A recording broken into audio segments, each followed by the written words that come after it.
and welcome to episode 2 of the Prison Officer Podcast. In episode 1, we talked about how I got the job at Missouri State Pen, also known shortly after that as Jefferson City Correctional Center. But at the time when I was there, it was called the Walls.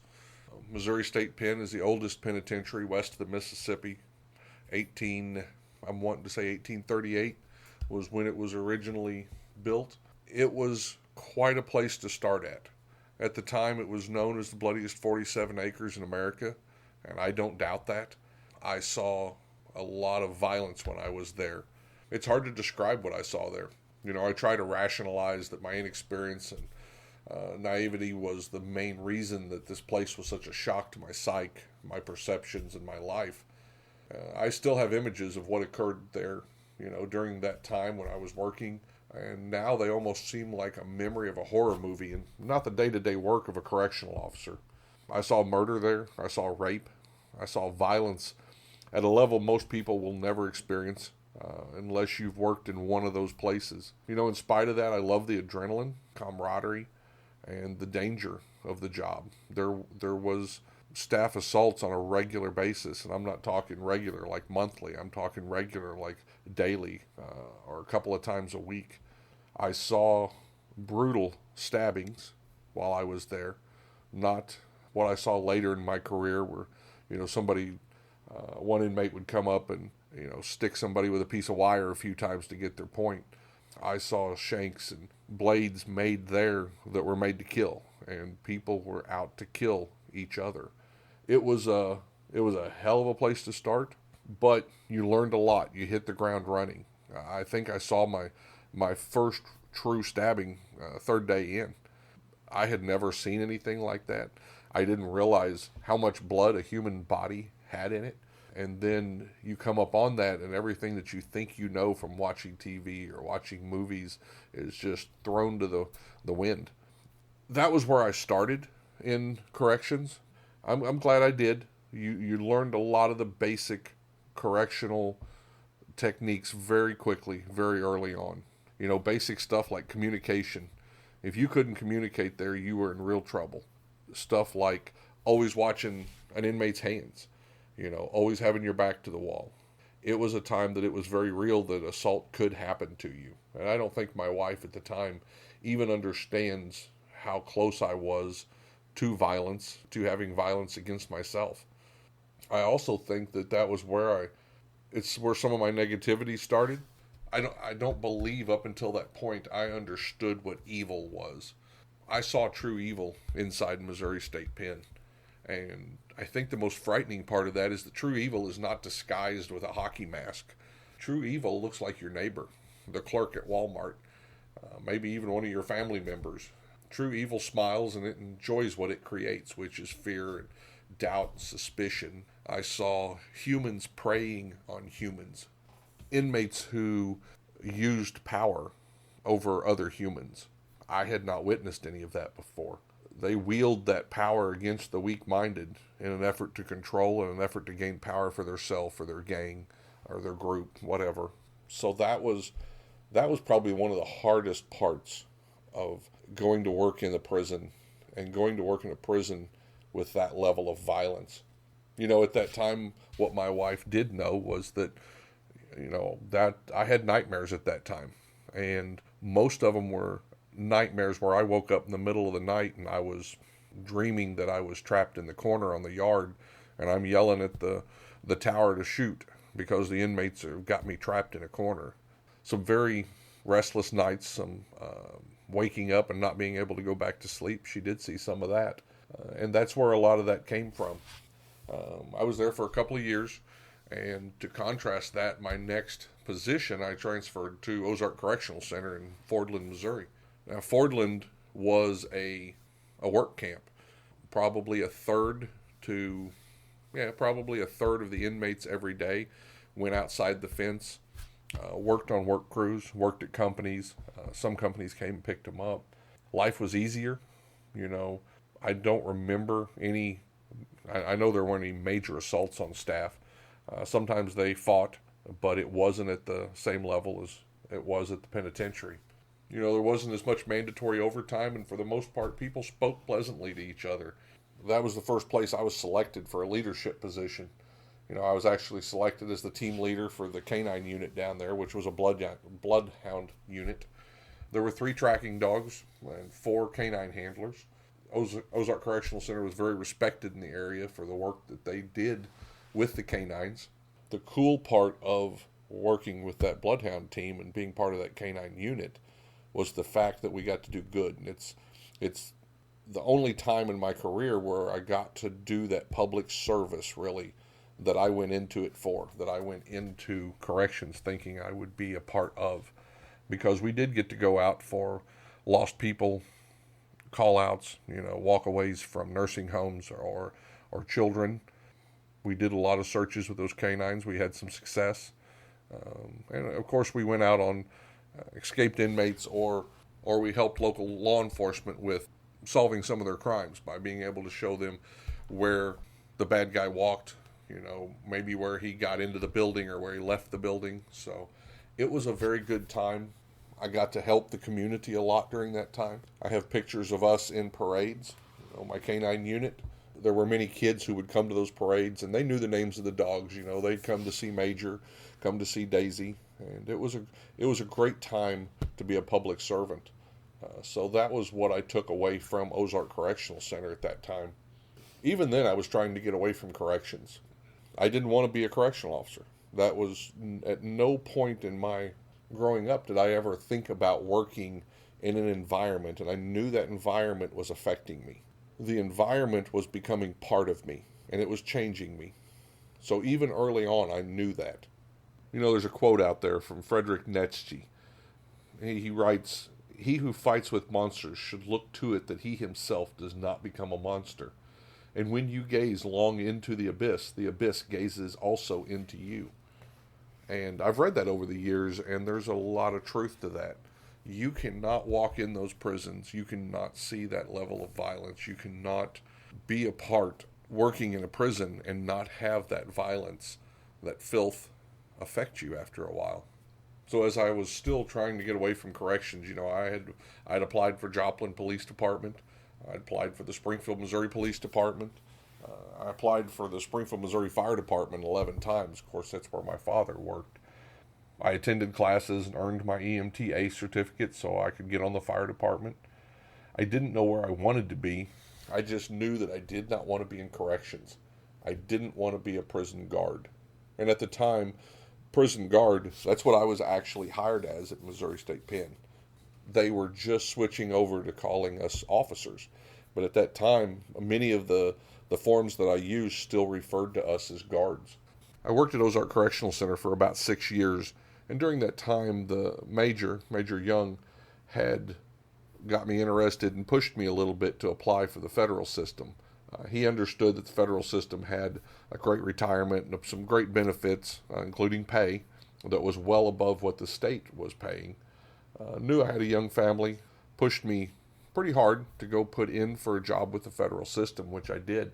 I put in for Springfield Medical Center several times, couldn't get hired, didn't hear very much back. Finally put in for Leavenworth and was accepted there. So I got the call, come to work at Leavenworth to become a federal correctional officer.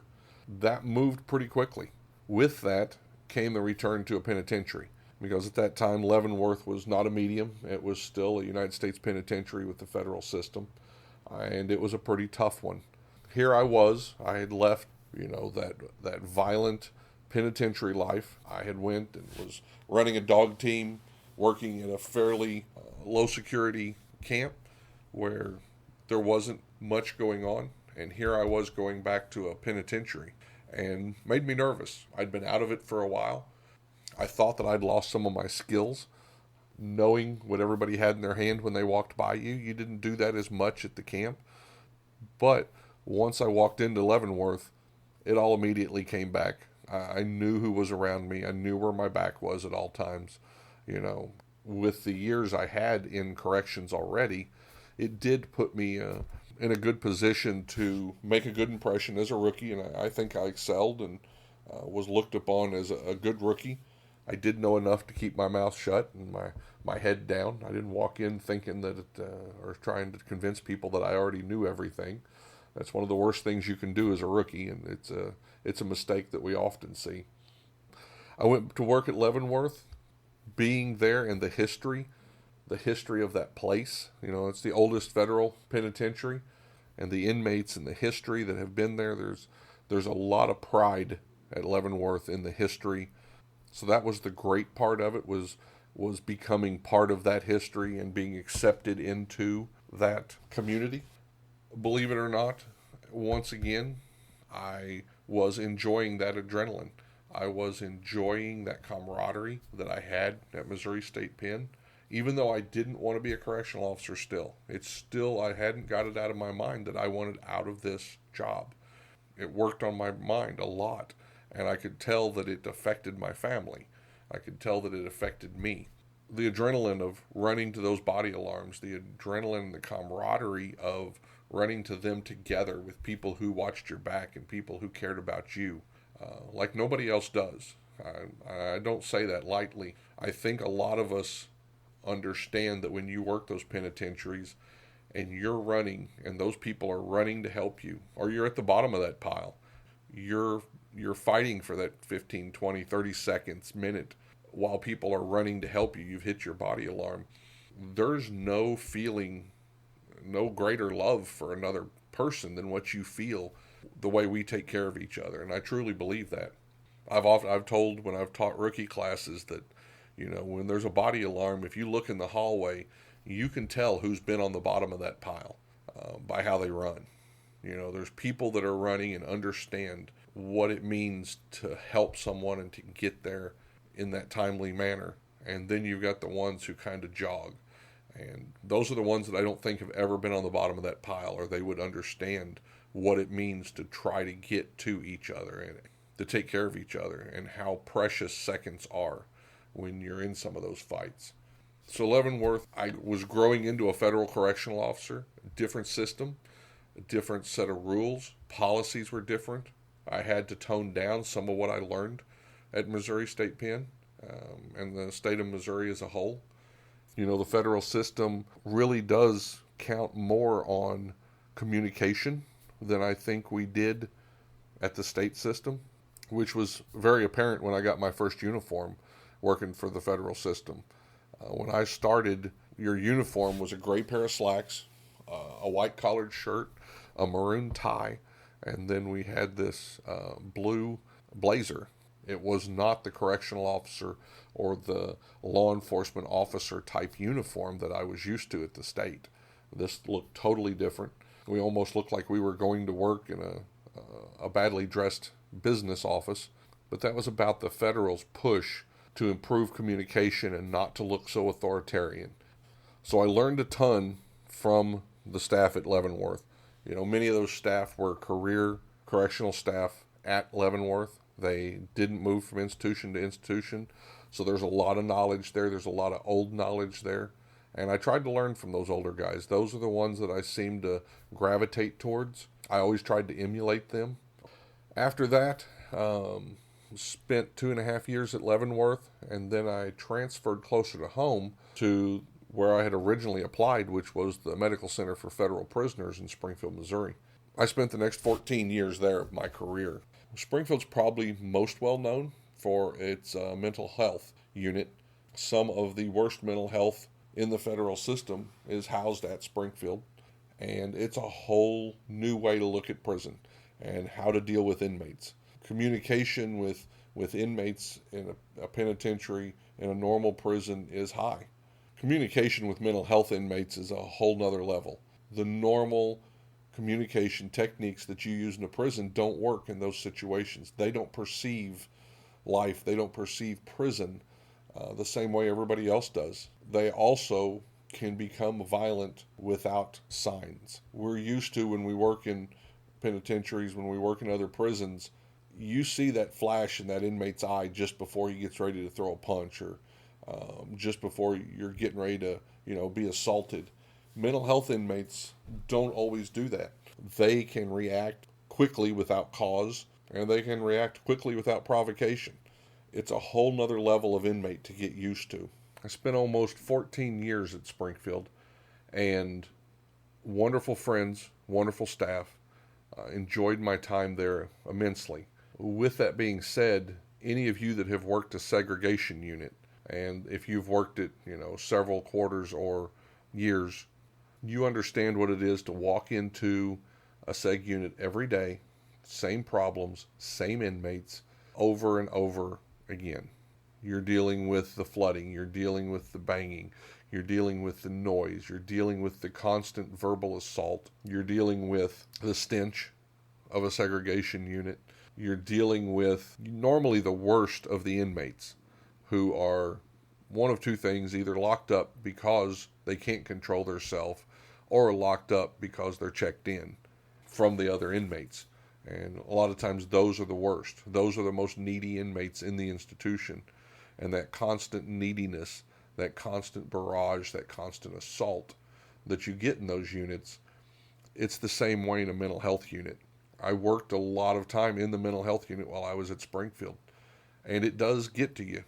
It gets in you. It gets on you. You feel dirty. You deal with you deal with feces. You deal with, urine. You deal with blood. You deal with hangings, suicides, inmates who want to cut themselves. You deal with this stuff on a regular basis. And you do get the feeling that it just becomes part of you after a while. So during that time in my life, I wrote poetry in order to get some of my feelings expressed. I'm probably not the best person about expressing my feelings openly. Working in the correctional environment, you learn to trap those things down way deep, not only at work, but then when you walk out of work, you're not good at letting that back up. You keep those feelings. We tease each other. I have one feeling and I didn't bring it to work today, because we can't let those inmates see that we are vulnerable and that we have feelings, because they'll take advantage of you if that happens. In order to get some of those feelings out, I've written poetry over the years. So I'd like to share with you one of the poems I wrote during that time. It kind of expresses some of the feelings that I was going through, working those mental health units day after day, where when you come out of work and you've done the 16 hours and you've been locked in that unit with those inmates for 16 hours, and you walk out into the world and you're not sure anymore whether you just walked into reality or whether you walked out of reality. Here's a poem I wrote called The Pretty Life. Life is pretty, I see it all around. Pretty wife with green inviting eyes. Pretty kids looking forward, never back. I pat them on the head and kiss my wife. She is my lover, my guidepost sometimes. One last look at the pretty family, pretty flowers on a pretty table, pretty photographs display a pretty life. Then I leave. As I drive, I start to notice it. I can feel life becoming stained, tainted, and dirty. The prison where I work is not yet in sight, yet I can feel it. For 8 hours I try to block the nasty stench, the air, try not to breathe, always washing my hands, trying to remove the slime, the filth, the dirt, but it won't wash off. The dirt is not on me. It is all around me, trying to get inside me. Finally, the day ends uneventfully. I return to the prettiness, all clean and safe. I am home again. But I'm not all there. I left part of me there, washed away with the dirt. I wrote that at a time that I was working long days in those mental health units with no break. I truly did feel, before I ever got to work, I could feel the change that was coming over me, the change that I had to present to the inmates, the change that I had to endure in order to survive working those long hours in those units. And I knew it was changing me. I knew I was losing some of who I was. And I just like I wrote in that poem, I felt like it was getting washed down the drain. But with that, I made it. I had a great family life. I had a wife who supported me, who gave me room, let me deal with some of those feelings and some of those problems in my own way. One of the hardest things for us as correctional staff, I believe, is when we come home and everybody expects us the minute we walk in the door to be the same person we were when we left that morning. They don't realize sometimes what we saw that day. They don't realize what we dealt with, what changed us deep inside that day. And that was always one of the hardest things. And if you've got family who can give you that 30 minutes, sometimes that hour, get time to recollect your thoughts and refocus and let your guard down so that you can be part of that family. That's probably the biggest help that she did, was giving me that space when I came home. Sometimes I would come in, drop clothes, put on new clothes and go in the yard. And I didn't say 3 words before I went to mow or went to work on something. And I was allowed that space, and I appreciate that she did that for me. That kind of gives you a glimpse into how I got where I'm at and some of the feelings, emotions, thoughts that I dealt with over the years. And that's the reason I've started this podcast, because I know if I've dealt with those things, you've dealt with those things. And I want to have conversations. I want to see if we can't find the best way to help each other through some of these thoughts, some of these challenges. And I want to talk to the correctional community about some of what I've learned. That's it for today. So with that, I want to invite you guys back to the next podcast. As of right now, I'm looking at posting these every 2 weeks. I'll put them up on Facebook when they're posted. Please feel free to subscribe. Visit us on our Facebook page. Leave us a comment. Tell us what you like. Tell us what you don't like. I want this to be a podcast for everyone. And just remember to take care of each other while we're inside. If you see someone who's having problems, if you see someone who looks like they need a friend, reach out to them. Sometimes we forget that our friends are so close when we're working inside. Thank you for listening to the Prison Officer Podcast. We'll see you next time.